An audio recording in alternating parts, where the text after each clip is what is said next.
Jaiden Brownie, Precision Ag Specialist for Hutchinson and Pearce, and today we're going to be going through our side-by-side here with a pretty in-depth overview of how to run the display, our switches, the spray system on the back, and all how this whole system works. So out the gate, number one, in our side-by-side we have our switches up the top. To turn the display, we've got our green star on. It will start powering up. A few seconds, that display will power up, then we're good to go. Wait for that display to pop up. First, we'll accepting that we have an auto track system on this vehicle. Accept that, and then we're at our core run page. So, first thing to note, so we've got our client farm field. So we'll say that between different jobs, different customers you're going to. So the client could be Joe Blow, the farm could be the home farm, the paddock could be windmill paddock. So you press on here, go to the farm, edit clients, add new client where applicable. Same for the farm, edit farm, add new farm, and then add appropriate fields there as well for whatever the fencing job entails. And then they can be flicked through on the fly, say between jobs. You'll have you build a list over time, and then you can change those previous jobs to look at those previous AB lines and make new ones to make new AB lines and so forth. Next thing we'll note here is our counters. So obviously we're billing out at meters fenced.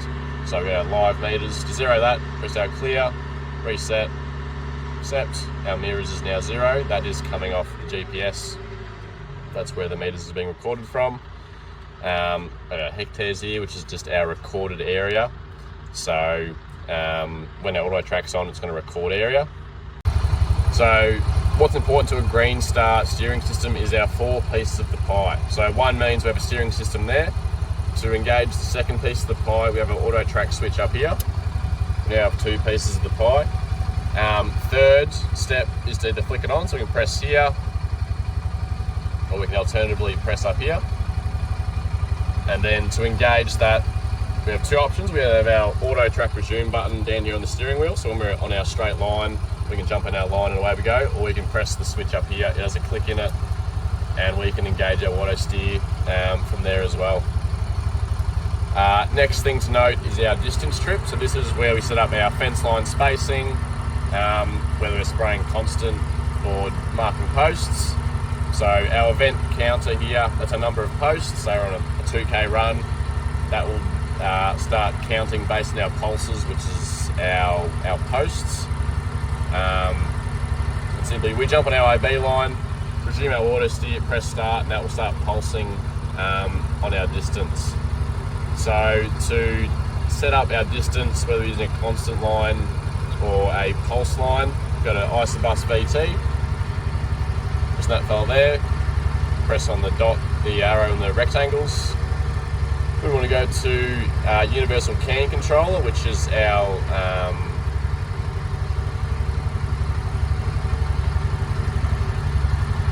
there we go. So which takes us to our distance trip. It'll take us to this page. Where we want to be is our distance trip on the bottom right. Then we're at our setup page here. So we'll go across to our setup, and then what is applicable for us is our trip pattern and our trip command. So trip command, we can change the pulsing time, whereas we found at 0.02, poking along quietly, we get a nice pulse on the ground to signify where the post goes. And then our trip pattern, this is where we change our spacing between posts. So we'll see you've got 7 meters at the moment. You want to change that to whatever the post spacing is. Simply press on that, chuck it in. You've obviously got decimal points if you're going to like a 7.5 or not a whole round number. And then our furrow heading. So our furrow heading is important for this system to work. So that is going to be 90 degrees off whatever distance we're heading in, which in this case is 260 off our, which is 90 degrees off our current heading angle. So once we have that all set up, we can jump out of that, and then say we're coming into a new paddock for the first time, I'll create a new field. We'll go client, that's we want to be in KT rural, farm, new farm, call it, maybe we're at the Wagga farm. Select that. Field. So we're going to add our new field. So we'll call it HP Wagga. That's where we're at today. Accept that. So now we are in the client KT rule, the farm Wagga, the field HP Wagga. We can press OK. We are now in that paddock. We no longer have any guidance lines. So what's important for us here, we've got a new farm, new paddock, new fence line, need to make a new guidance line. So first of all, we'll go line up where we're going to set up our AB from.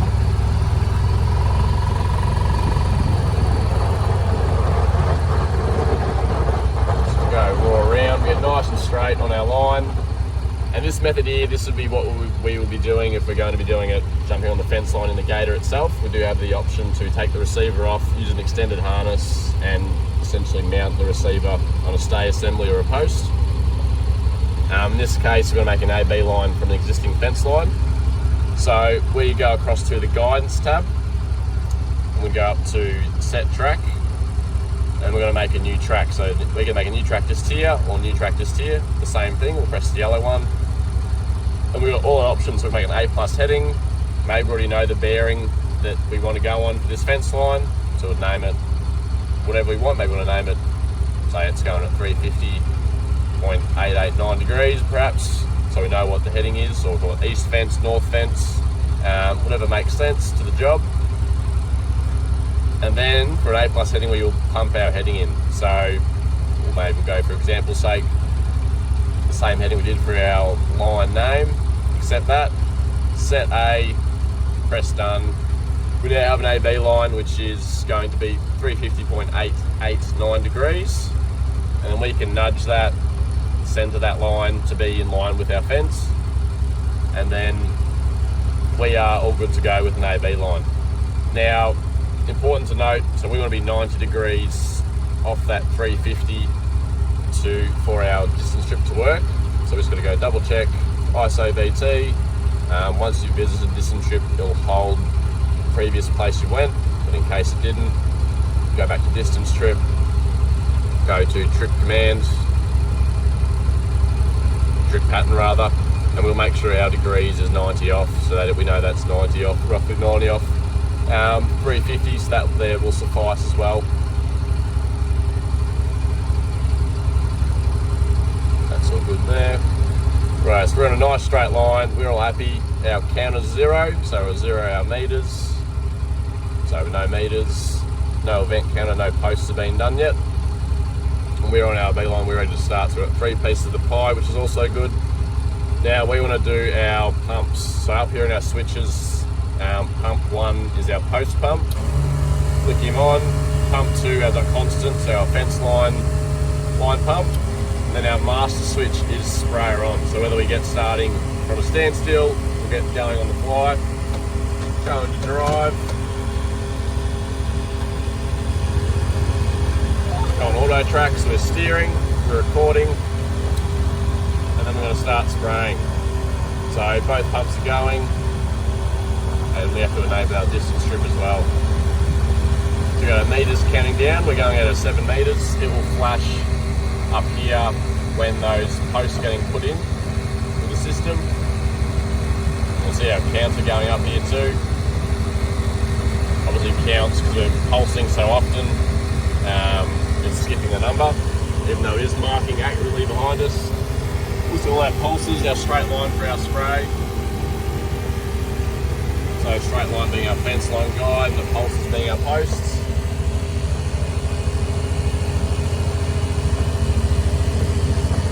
And at any stage, we go right up, we have enough. We go pump off, our master off, and then flick the pumps off, so they're no longer active. We notice our distance trip is still going. All I do is just turning the solenoid on and off on the spray. We can just stop that. At any stage there, it'll give us a summary of what we've just done. Press stop there. And then we're all good. So for example, in the 109 metres we've just done, we did 56 posts, that covered 0.02 hectares. Maybe that was our one fence line we did. and then we can swap between a different AB line, continue on a different angle, or go back on ourselves on the line we just went on.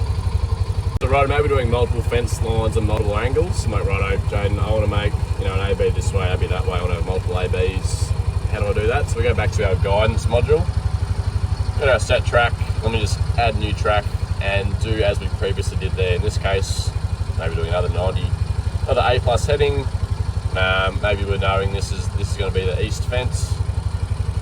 You can obviously name that however you want to name that guidance line. Put our heading in.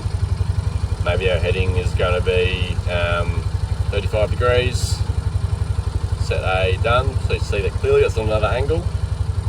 And like, righto, Jaiden, I'll be able to swap between two lines.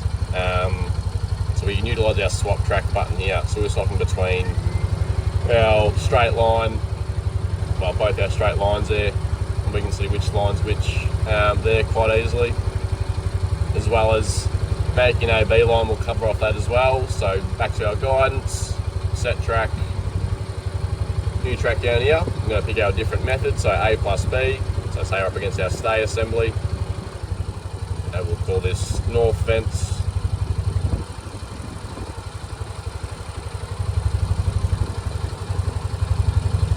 Alright, so we'll set our A.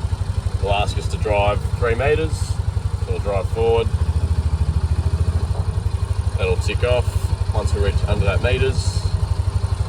And we can set B at any stage. Maybe we're doing a short fence, or we know we're pretty confident in our A and B setting. Or we can roll down the other end of the fence, the other stay assembly, come to a stop, make sure we're straight, make sure we're in line with our receiver or wherever we're marking from, make sure we're marking the same point, whether it's from the driver's point, centre of the side-by-side, wherever it may be. Set B, that will make a guidance line. If we wanted to see what that heading is, we can press set track, pencil on our line, so any of our lines we can have a look at what the heading is. So in this case, north fence,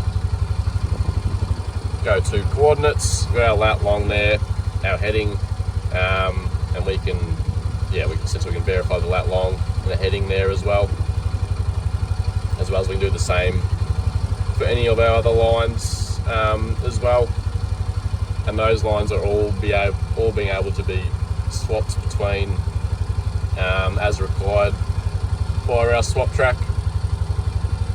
So like, righto, Jaiden, yes, we have our multiple lines here. I want to know which line I'm actually on. So a few options to be able to view what line we're on. We can either go guidance, see here what line we're on. So I'm on the 350-889 line.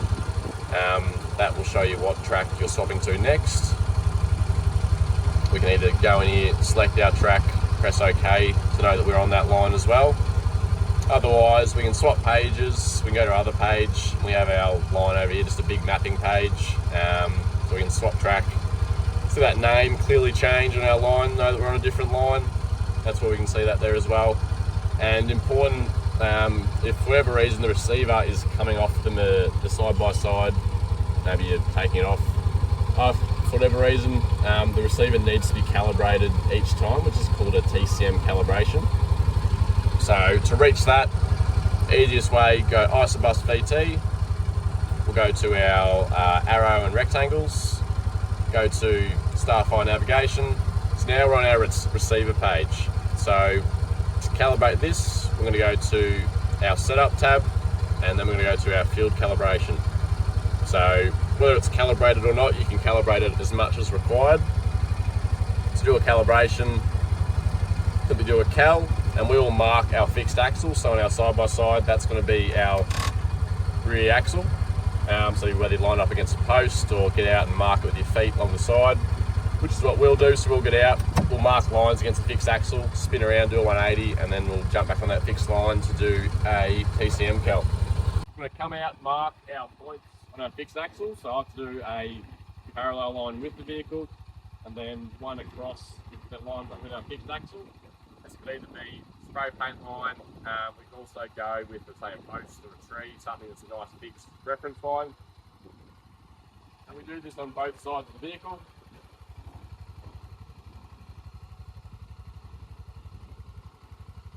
once we've done that, obviously on dirt or something that's clearly visible so you can spin around and be accurate with your TCM cal.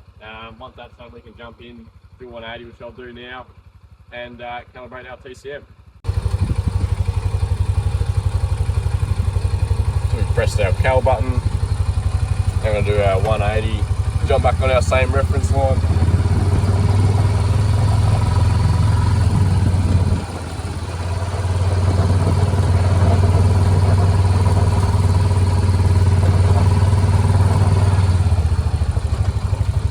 Right along. So I can clearly see, get out to verify as well that our fixed axle is lined up with our mark we did against the rear axle. So we come to a stop. Once we're happy with that line, we can press cal, that will calibrate, and then we're 100% all calibrated there. Oh, cool, so now we've marked to AB lines via the vehicle with the receiver mounted or an A+ heading. Now we're going to do, we have a stay assembly or a strainer post at one end. We want to do a lat long AB from there. So we've got our extended receiver harness. What we're going to do is jump on the roof, pull the receiver off, chuck it on our little post assembly, and we're going to go mark our A and B point. I'll jump on the roof, unplug our receiver out of its compartment. We'll plug it into our extender harness. We'll plug the harness in first to the receiver plug, grab our receiver, take him down, put on the seat, unravel our extension harness, plug this fella in here. That will power up our receiver, so it's green when it's powering up. When it's solid green, that will be 100% good to go. We're going to lock him onto our universal bracket. Doesn't go anywhere, it means it's locked in. Unclip our pin. And pull out our staff, mast, whatever you like to call it. Then we can mark it, say, on our post. Then we will jump into the display and we'll take a picture of our lat long of our receiver. It's important to take lat long at each stay assembly end, and then we can make a lat long AB line, probably fine for our 2 points. So we'll imagine it's on our post, and we'll jump into the display and we'll show you where to record the lat long. So we got our receiver mounted on our stay assembly. Press our ISO VT. Go arrow in the rectangles, go to vehicle navigation, which is our receiver. Then we'll go to our, on our main page, we have our lat long here. So we'll take a picture of that, and then once we've recorded that, jump to the other end of the paddock, and then we will grab our other lat long to create our lat long A+AB line. Lat long points collated. Go to our guidance tab, go back to our set track, go to new track, and we want to do a lat long method here. So you see by the symbol, we've got 2 lat longs, so the X and X. One of these could be applicable if you knew the heading going from a certain lat long point. Say you knew the angle of the fence, but you wanted to go from the correct stay assembly. That's when you do lat long plus heading. In this case, we'll do lat long. Leave it as track 1 for example's sake. So this is stayer post A, stayer post B, put our lat longs in from our picture we took on our receiver, and then we're all good to go. That will produce a AB line based on the lat longs, and that will obviously produce a heading as well, which we can move that line and create an A+ heading line should that be applicable. Alright, so road monitoring, we're going to dye in our tank, we're going to flush out the line at the end of the day so we're not going to gum up, have any dramas with our nozzles and our line. So to change our distance strip over to flush mode is quite simple. So we go Isobus VT, go to, make sure on our application controller page, go to distance strip, go to, we'll start status, go to setup, go to trip pattern, press edit. So fence line is our marking one where you can change our meters and degrees as we discussed earlier. Next is our system flush. So this is where we put this on only if we were going to rinse system at the end of the day. Our meters there isn't applicable, so all this is for is a system flush when we're stationary. So we're in system flush mode, jump out of that. What the system flush does is activates both pumps for 30 seconds. So I'm just going to have both pumps on. Then turn the sprayer on, that'll put them in constant. But before that, we'll jump out, we'll show where the clean lines are, put them into a bucket, and then we'll run through how this system rinse works. Our system rinse selected in the display, we can get our clean water bucket here. We have both of our rinse lines here for each tank. We can run them down into whatever we need, rinse tank, buckets, whatever suits. Put them in there. And then we change the direction of our taps. So at this stage, they're pulled from the tank, we want them to pull from the rinse line. So we change the direction, so we're aiming at the rinse line. And then, so benefit of this is we can leave our dyed product in here still, and we can do a system rinse, run through, flush the pump, flush the nozzles out onto the ground, and that will go out. So to engage a system rinse is as simple as dumping back in. Let's run system flush mode, which we'll see our mode up here, which was selected earlier. Pressing start, that will run both pumps once they are turned on for 30 seconds, sucking the clean water in, flushing out the nozzle system, and then that's how you perform a system rinse. And important to change our mode back to fence line once we've done our system rinse to be marking correctly, using the system correct. Cool. Righto, so say we've done our north fence line and we want to clear our coverage for say the east fence line. If that was applicable for any reason and we didn't change fields, we'd go setup, bottom left, and we've got the new work button. So all that will simply do is start new work. So our hectares there have gone to 0. This is a manual reset here for our meters, but that is how we clear our recording, and we've started new work for, in this case, the same field. Alright guys, for any transfer applications or moving a trailer, truck, or we're going through a difficult terrain, we take the drawbar off. So number one, our lines will stay connected. There's enough slack in these to be able to pull the drawbar out, slot her in the back. So all is pull your pin out, slot her out. Simply away you go. So that means these are not at any risk of being clipped off, hit off, as well as we can also raise our heights should that be applicable as well. Maybe we're going through a dip, bring up a few holes by the pin, so there's no chance of this bottoming out on any ground or anything. But yeah, straightforward removal. You got your power plugs here as well regarding each nozzle body. So plugs unplugged, pull the pin out, slide her out, chuck her in the back. That was all to be removed. Chuck her back in, and away you go.